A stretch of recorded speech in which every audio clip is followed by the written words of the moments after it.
Bonsoir Xavier May. Alors vous êtes l'un des co-auteurs, l'un des chercheurs qui signait cette étude qui est parue dans la revue en ligne Brussels Studies. Et le constat, en effet, que vous dressez de la voiture de société est sans appel. C'est véritablement un zéro pointé à tout point de vue. On pourrait résumer ça comme ça, d'une certaine manière. Donc, en tout cas, le constat est éloquent. Il y a énormément de voitures de société. C'est 650 000 voitures de société en Belgique en 2016. C'est donc 11,5% du parc de véhicules de voitures uniquement en Belgique. Et c'est 23% des kilomètres, vu qu'elle roule à peu près le double d'une voiture privée dont le conducteur a entre 15 et 60 ans. Donc qui est supposé être une personne active sur le marché du travail. Mais donc ce que vous avez étudié, c'est à la fois l'impact sur l'environnement, sur la mobilité. Et sur la fiscalité. Mais aussi sur la fiscalité, en effet. Alors, on connaît évidemment, on peut imaginer, et on en reparlera, parce que vous avez en effet étudié les distances parcourues, le fait qu'avec la voiture de société, de société pouvait encourager à faire davantage encore de kilomètres. Mais je dirais que sur finalement tous les aspects que vous avez étudiés, il n'y a rien qui peut, selon vous, en tout cas, défendre ce système de la voiture de société. Selon moi, disons que oui, le constat est sans appel. Je pense que le problème, c'est qu'il est coûteux et il est injuste socialement. Donc ça, c'est déjà un gros problème. Je pense que l'idée de payer des gens avec un mode de transport, c'est pas la meilleure manière. C'est pas adapté aux besoins et à l'évolution de la société, aux problèmes climatiques, aux problèmes de mobilité. Alors, on vous demandera dans un instant d'expliquer pourquoi c'est un système qui est injuste socialement et fiscalement. Mais une première réaction, Ishel Ambrechts, vous êtes conseiller mobilité au BCI. Qu'est-ce que vous répondez, vous, quand vous entendez ce constat, quand vous lisez cette étude puisque vous, c'est un système, alors que vous défendez, peut-être le mot est peut-être un peu fort, mais en tout cas, c'est un système qui, pour vous, se justifie. Aujourd'hui, oui, elle a raison, c'est que la base du débat, c'est la fiscalité. Parce que la raison pourquoi on a le système de voiture de société, c'est parce que à l'époque, on a eu la décision politique du blocage des salaires et on a en Europe, selon le OCDE, les impôts sur les salaires sont les plus élevés en Europe. Par exemple, une célibataire sans enfant est taxée plus ou moins 54% et une couple avec 2 enfants plus ou moins 37% sur leur salaire. Donc c'est énorme. Mais comme employeur, si nous voulons payer les talents, on a besoin d'un package salarial. Et donc, on a décidé, c'est une décision politique, qu'on a la possibilité d'offrir une voiture de société. Et donc, la base du débat, c'est la fiscalité. Et donc, si nous voulons changer le système de voiture de société, on doit changer le système des impôts sur des salaires. Mais aussi, l'étude a le mérite d'objectiver le débat d'aujourd'hui. Oui, alors là-dessus, Xavier May, effectivement, c'est un système qui est né dans ce contexte de blocage des salaires. Mais vous dites qu'il est injuste fiscalement et socialement. Pourquoi ? Donc, juste une petite précision. L'impôt sur les personnes physiques est limité à 50% en Belgique. Donc personne, en principe, ne paye plus que 50% sur l'impôt des personnes physiques. C'est la dernière tranche. Donc ça, c'est juste une petite précision sur le chiffre. Alors, pour moi, le problème posé par les voitures de société, c'est que donc 50% des voitures de société sont dans les 10% des déclarations fiscales les plus élevées et 80% sont dans les 30% des déclarations fiscales les plus élevées. Donc c'est quelque chose. 80% des voitures concernent les 30% des gens les plus nantis, a priori, en Belgique. Et 6% des voitures de société se retrouvent dans la première moitié de la population, donc les 50% avec les revenus les plus faibles.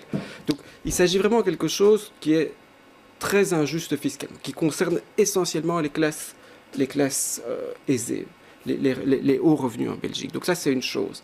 Alors, le problème d'un système comme le régime des voitures de société, qui est un régime qui coûte très cher, donc 2,3 milliards par an, d'après les estimations que j'ai réalisées, c'est beaucoup.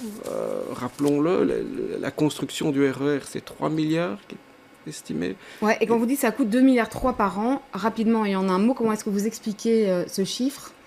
C'est-à-dire que le manque à gagner pour l'État peut s'élever, il y a des différentes estimations, en tout cas peut s'élever autour de 2,3 milliards. C'est ça, ce qui est une estimation assez prudente. Je pense que les autres études qui concernent la Belgique citent des chiffres encore sensiblement plus élevés.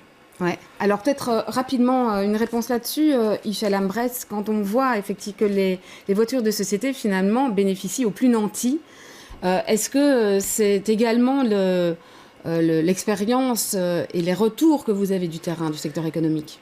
C'est comme j'ai dit, si les employeurs veulent attirer des talents, certains profils, on doit avoir la possibilité de payer les employés. Et donc, c'est normal, vu que les impôts sur les salaires et les coûts des salaires en Belgique sont très élevés, qu'on a le système d'avantages de toute nature. Donc, est-ce que c'est injuste? Je ne sais pas, c'est la réalité d'aujourd'hui. Mais si, encore une fois, le voiture de société pour les employeurs, c'est pas un fétiche. Nous sommes prêts à discuter, mais on doit avoir le débat fiscal. Oui. Alors, si vous êtes prêt à discuter, c'est-à-dire quels sont selon vous les termes de la discussion par rapport aux voitures de société? Par exemple, on a déjà, depuis 2014, on a défendu le budget mobilité. C'était encore avant que c'est une priorité sur l'agenda politique. On a aussi défendu la possibilité d'une intervention dans le loyer ou dans l'hypothèque, que les gens habitent dans un certain périmètre autour leur boulot. Donc, donner la possibilité aux employés de choisir le mode de déplacement selon leur trajet, ça peut être une solution parce que selon nous, la grande problématique des embouteillages en Belgique, c'est le autosolisme massif. Et les deux mots ensemble, c'est important. Autosolisme massif, ça veut dire que les gens roulent massivement, complètement seuls dans leur voiture. Ouais, mais est-ce que vous êtes d'accord aussi sur le fait, et c'est quelque chose qui apparaît dans l'étude de manière assez flagrante aussi, évidemment, et qu'on dit d'ailleurs souvent, mais c'est que les voitures de société sont aussi à l'origine d'une grande partie des embouteillages et de la congestion automobile à Bruxelles. Oui, mais si j'ai bien lu l'étude démontre qu'une tiers des voitures qui sont utilisées dans le déplacement domicile-travail, ce sont des voitures de société. Donc ça veut dire qu'il y a 2 tiers qui ne sont pas des voitures de société, mais des voitures privées. Donc dire que les voitures de société, c'est la cause des embouteillages... Non, c'est une des causes. Mais c'est même... une des causes, mais... mais importante. Le mot-clé, c'est la multimodalité. Donc c'est pas la voiture de société ou quelque chose d'autre. Et c'est pour ça nous sommes en faveur du budget mobilité. On a la possibilité d'avoir une voiture de société, mais en même temps, on peut aussi avoir un abonnement au transport public. Alors, réponse justement par rapport à ça, Xavier May, sur cette idée du budget mobilité. Est-ce que pour vous, ça répond au problème des voitures de société? Mais pas tout à fait. C'est-à-dire que le problème, quand même, c'est que... tous ces mécanismes ne concernent toujours que les revenus les plus élevés. On continue à s'occuper des 3 derniers déciles de revenus. Et on peut peut-être alors dire un mot justement de comment fonctionnerait ce système de budget mobilité qui s'appliquerait aux employés susceptibles d'avoir également une voiture de société, qui auraient le choix alors entre la voiture ou un budget mobilité pour des choix de mobilité alternatifs. Mais je pense ce système-là, donc c'est toujours... Il faut bien voir que c'est un système qui prévoit que c'est pour les personnes susceptibles d'avoir une voiture de société ou qui en ont une. Donc on s'intéresse toujours à la mobilité que d'un groupe restreint de la population au lieu de s'intéresser à l'ensemble des travailleurs et à l'ensemble de la population, la mobilité en général. Donc ça reste une sorte de privilège des revenus plus élevés. Donc c'est pour ça que je dis que le système est injuste, parce qu'il diminue tel qu'il est maintenant et tel que le prévoit le cash for car ou tel que le prévoit le budget mobilité. Il prévoit bien une diminution de la taxation, une diminution de la progressivité de l'impôt pour les personnes avec un revenu élevé et qui bénéficient du système. Et donc il y a une inégalité qui est verticale, donc entre les gens, et une inégalité horizontale, c'est-à-dire qu'à revenu constant, certaines personnes bénéficient de ces mécanismes, d'autres pas. Alors, il nous reste malheureusement plus beaucoup de temps. La solution, selon vous, c'est supprimer purement et simplement ce système? Je pense que c'est plus logique de rémunérer les gens avec de l'argent, avec du cash, et si on veut adapter la fiscalité, je pense qu'il faut en discuter, mais c'est un système qui, de toute façon, il y aura des perdants et il y aura des gagnants. Maintenant, il y a des gagnants. Est-ce que si on modifie le système, il y aura des perdants? Ouais. Peut-être rapidement pour terminer là-dessus, Hicham Lambrecht, parce qu'il nous reste malheureusement plus que 30 secondes, une minute. Est-ce que vous serez quand même d'accord de mettre à plat ce système, de pouvoir en discuter et de voir quelle serait alors la meilleure alternative au système de voitures de société? Quand on entend ces arguments-là, et c'est sans parler aussi de ceux qui peuvent concerner l'environnement dont on parle beaucoup aujourd'hui et la mobilité évidemment. Mais la base du débat reste la fiscalité. Par exemple, on a fait des enquêtes sur le système cash for car. Si le montant net est par exemple 700, 800 euros par mois, qu'est-ce que les employés vont faire? Ils vont acheter une voiture privée. Donc, ce n'est pas une solution de mobilité. Donc, la voiture de société comme la grande cause des embouteillages ou le problème de la mobilité en Belgique ou à Bruxelles, ça c'est pas intellectuellement pas correct.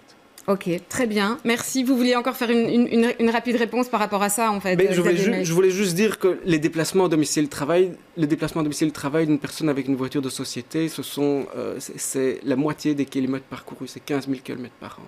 C'est-à-dire qu'on fait des trajets plus longs et on va plus utiliser sa voiture si on a une voiture de société et on fait que si on a une voiture privée. déplacements domicile-travail qui sont plus longs. Ouais, et ça, c'est une donnée évidemment importante aussi du débat.